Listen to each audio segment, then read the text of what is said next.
Halo teman-teman, berjumpa kembali dengan saya Matias Putra di channel Matias Putra. Kita hari ini akan membahas sesuatu yang sangat penting di dalam menunjang trading, ilmu trading kita dan menunjang profit kita. Jadi bagi teman-teman yang pertama kali datang ke dalam channel saya ini Matias Putra, teman-teman bisa subscribe dan diklik loncengnya supaya teman setiap hari mendapatkan video-video baru yang sangat berguna untuk ilmu trading Anda dan juga ilmu-ilmu digital lainnya.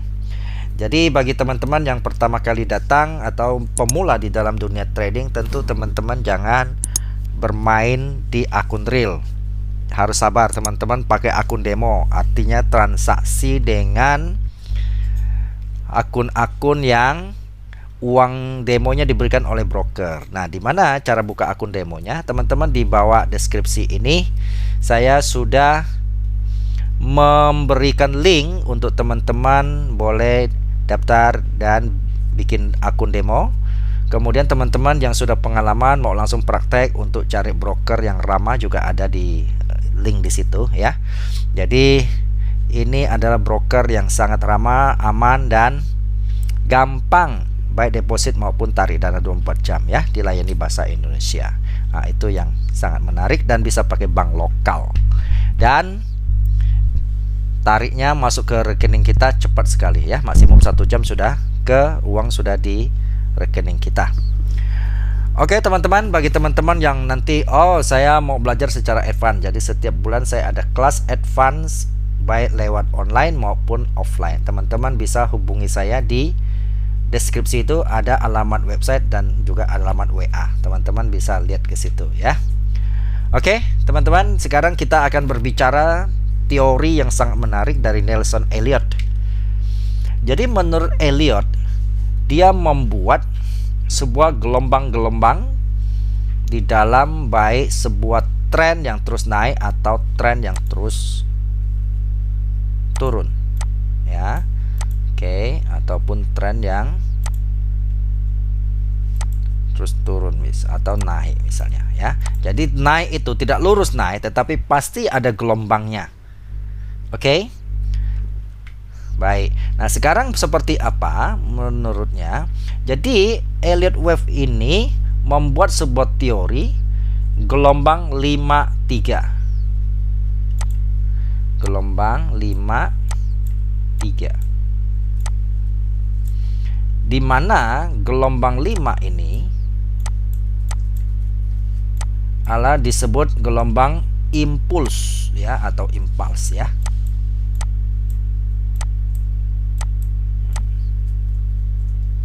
Sedangkan gelombang 3 ini adalah disebut gelombang koreksi. Ya, ini gelombang koreksi. Oke. Lebih jelasnya saya langsung to the point saja. Jadi kita tidak perlu menghafal teori Nelson Elliot ini, kehidupannya seperti apa tidak penting kan teman-teman ya. Dia lahirnya di mana, besarnya di mana, gimana, itu tidak penting. Yang penting teori dia bermanfaat enggak untuk menunjang profit kita, itu yang penting. Oke. Nah, kita langsung.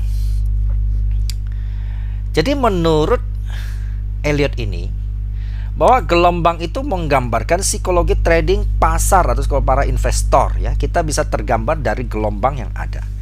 Misalnya begini. Misalnya gelombang naik, pada akhirnya ketika harga turun cukup ini, saya kasih lebih ini ya. Misalnya harga anggap turun begini. Oke ya. Maka ketika harga naik kan akan berakhir reversal. Nah, ketika harga memulai tren, maka akan dilihat nih oleh Elliot ini, diamatin nih. Harga udah terlalu cukup murah, maka pemain pasar itu dia akan mulai coba-coba tes beli dulu. Ya, dianggap sudah ini. Oke. Jadi, teman-teman, ini disebut gelombang pertama. Saya tulis ya, ini adalah gelombang pertama, gelombang 1. Oke, gelombang 1. Terus Setelah sampai di sini, kan mereka merasa untung nih yang sudah beli, maka dia akan take profit, maka terjadi koreksi teman-teman. Maka muncul gelombang 2. Ini adalah gelombang kedua. Nah, teman-teman, saya langsung kasih tahu syarat gelombang kedua. Ini ada syaratnya. Syarat gelombang kedua, teman-teman, itu dia tidak boleh melebihi lembah gelombang pertama. Lembah gelombang pertama kan di sini, kan?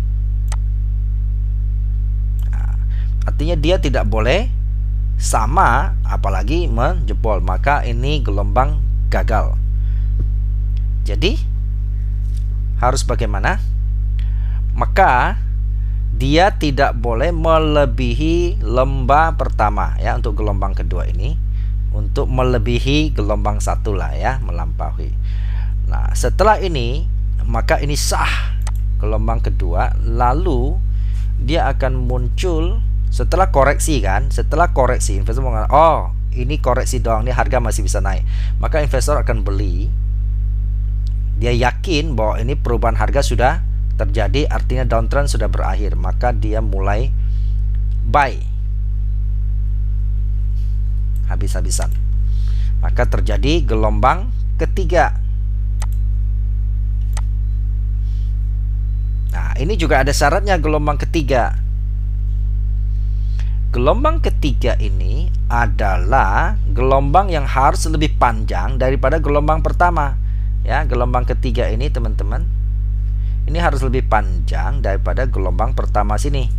Ya, ini harus lebih panjang. Jadi yang gelombang ketiga harus terpanjang.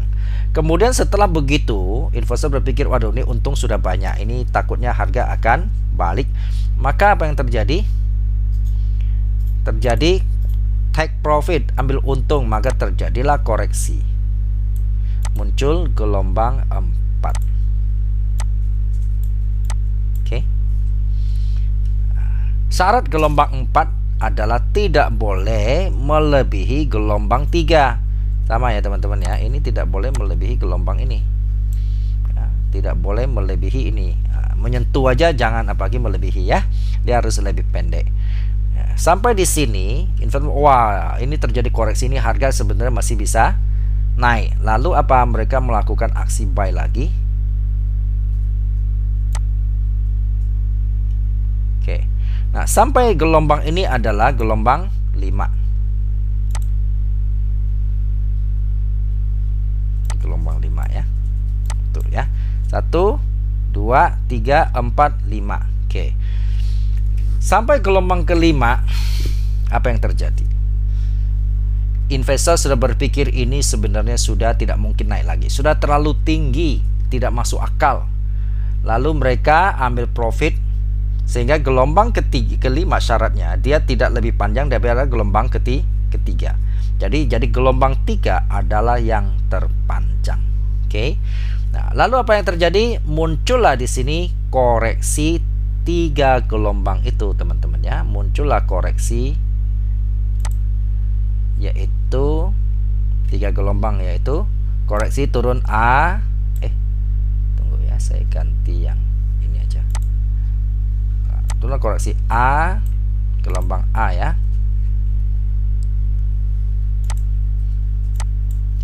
Kita bedain yang tadi ya, gelombang A, B,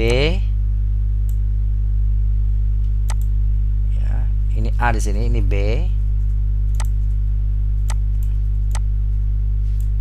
lalu C. Oke, kita lihat. Ya, C-nya saya belum tulis ya. Ini adalah gelombang impuls, ini adalah koreksi. Nah, jadi diperkirakan harga akan, apalagi dia C-nya membreak yang B, maka diperkirakan harga ini akan berbalik arah menjadi sell. Tinggal kita cari gelombang impulsifnya, impulsnya ya. Kemudian, nah ini ya, ini gelombang 1, 2, 3 itu yang harus koreksi. Oke, sekarang saya jelasin lagi. Ini saya hapus ya.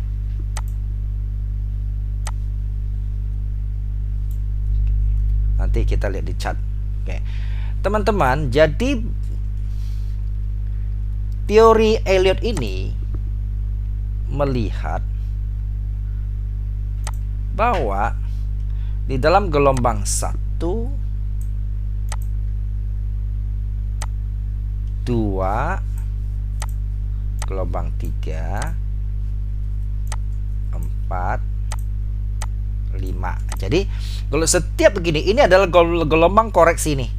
Nah, gelombang koreksi ini muncul ini 1, 2, 3 maksudnya gitu ya. Yang ABC itu sebenarnya ada di dalam wave koreksi ini. Nah, saya pakai tulis ya. Dalam sini itu selalu ada misal kayak gini. A, B, C. A, B, C. Gitu ya. Ini namanya gelombang 3. Kalau gelombang 5 ini yang besar, ini yang 3. Lalu di dalam mendetail itu orang juga percaya bahwa di dalam satu gelombang 1 sampai 3 satu turn ini ada juga gelombang impulsnya di sini juga terdiri dari, kalau kita maksudnya turun ke time frame kecil, dia akan selalu muncul sama seperti ini ya, seperti yang gelombang besar ini, yaitu tetap ada 5 wave juga. Misalnya 1, 2, 3, 4, 5. Muncul koreksi. Saya 1, 2, 3, 4, 5 ya, 1, 2, 3, 4, 5 gitu, baru muncul koreksi kayak begini ya. Oke, clear ya teman-teman ya. Jadi yang paling menarik apa yang kita cari di dalam gelombang, maka kita akan selalu menanti gelombang sebenarnya paling besar adalah gelombang ketiga ini teman-teman. Jadi teman-teman, kalau kita melihat harga turun drastis, kita tunggu terjadi pembalikan arah. Pembalikan arah kita cari gelombang pertama, kita boleh. Nah, setelah gelombang pertama, kita gelombang kedua tidak mampu menembus gelombang pertama, maka gelombang 3 itulah momentum kita mencari untung yang jauh lebih besar di gelombang ketiga. Nah, gelombang keempat, gelombang kelima biasanya pendek-pendek karena sudah menuju koreksi. Jadi hati-hati kalau gelombang 5. Jadi paling aman kita mencari gelombang 1 dan gelombang 3 sebetulnya kalau saya ya. Oke. Sekarang kita langsung menuju chart ya. Kita lihat seperti apa. Nih teman-teman, kita lihat chart. Nah, seperti apa sih? Oh ya, tadi kan naik turun juga sama ya teman-teman, yang tinggal dibalik aja ya. Oke. Sekarang kita lihat. Nah, kita lihat ya. Kalau nggak mau besar kita enggak ya. Oke, nah kita lihat sekarang di sini. Contoh, nah ini ya. Nah, kalau kita melihat ada nggak memenuhi ini ya, kita lihat. Gelombang pertama naik, ini saya kasih. Oke ya. Teman-teman bisa lihat ya, ini gelombang pertama. Lalu kita lihat tuh gelombang kedua. Aduh, sorry. Kita lihat mana lagi. Nih. Oke ya, gelombang kedua teman-teman. Ini gelombang kedua. Kalau teman-teman lihat syaratnya, betul kan ya? Dia tidak melampaui ini ya, gelombang pertama. Lalu gelombang ketiga. Gelombang ketiga adalah gelombang terpanjang. Benar kan teman-teman? Gelombang terpanjang kan, gelombang ketiga. Nah, kita mencari gelombang pertama dan gelombang ke di sini ya. Maka kemudian gelombang keempat koreksi. Lalu muncul gelombang ke-5. Tuh. Oke, lalu muncul koreksi. A,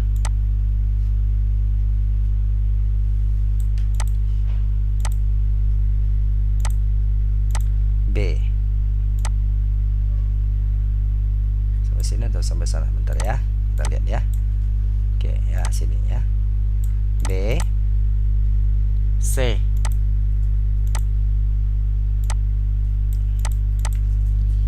Tuh, betul kan? Jadi teman-teman, kita mencari di sini. Ini gelombang 1, 2, 3, 4, 5, A, B, C. Nah, kita baru lihat selanjutnya dia akan seperti apa setelah koreksi. Oke. Nah, sekarang kita lihat dari atas ke bawah, sama nggak? Kita lihat gelombang ini memenuhi syarat nggak?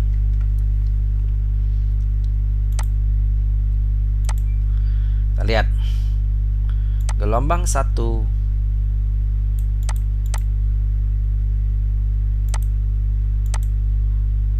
gelombang 2, ya kan? Gelombang 3,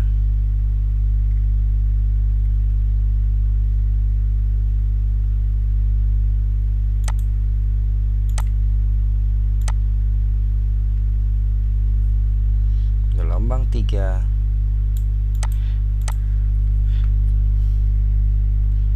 gelombang 4,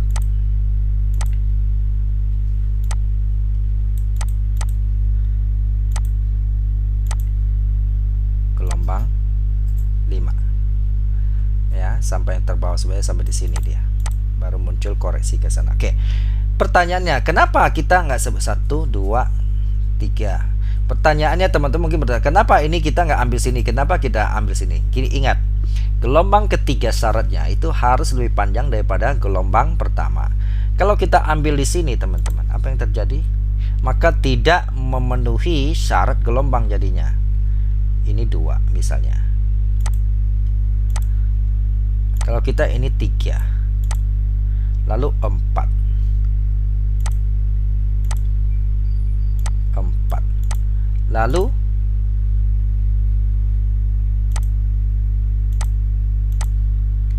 5.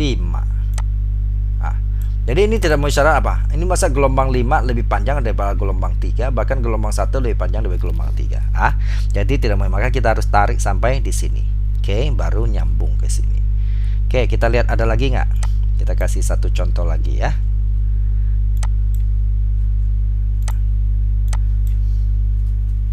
Kita lihat contoh lagi mana? Kalau tidak memenuhi contoh berarti kita tidak boleh pakai. Ini harus disiplin. Oke, contoh ini ya. Gelombang pertama. Oke, ini koreksi kan? Gelombang kedua.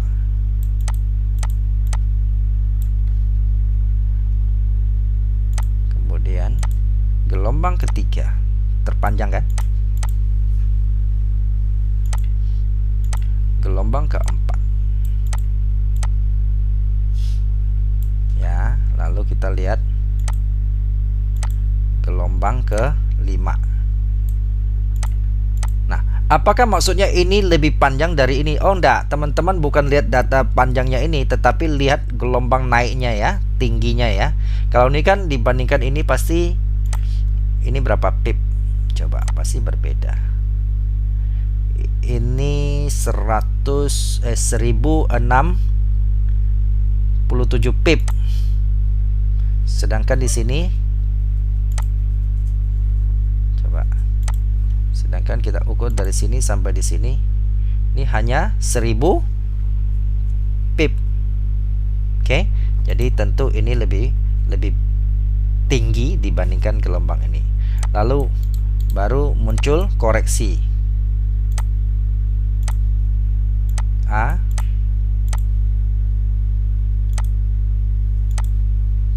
B, C.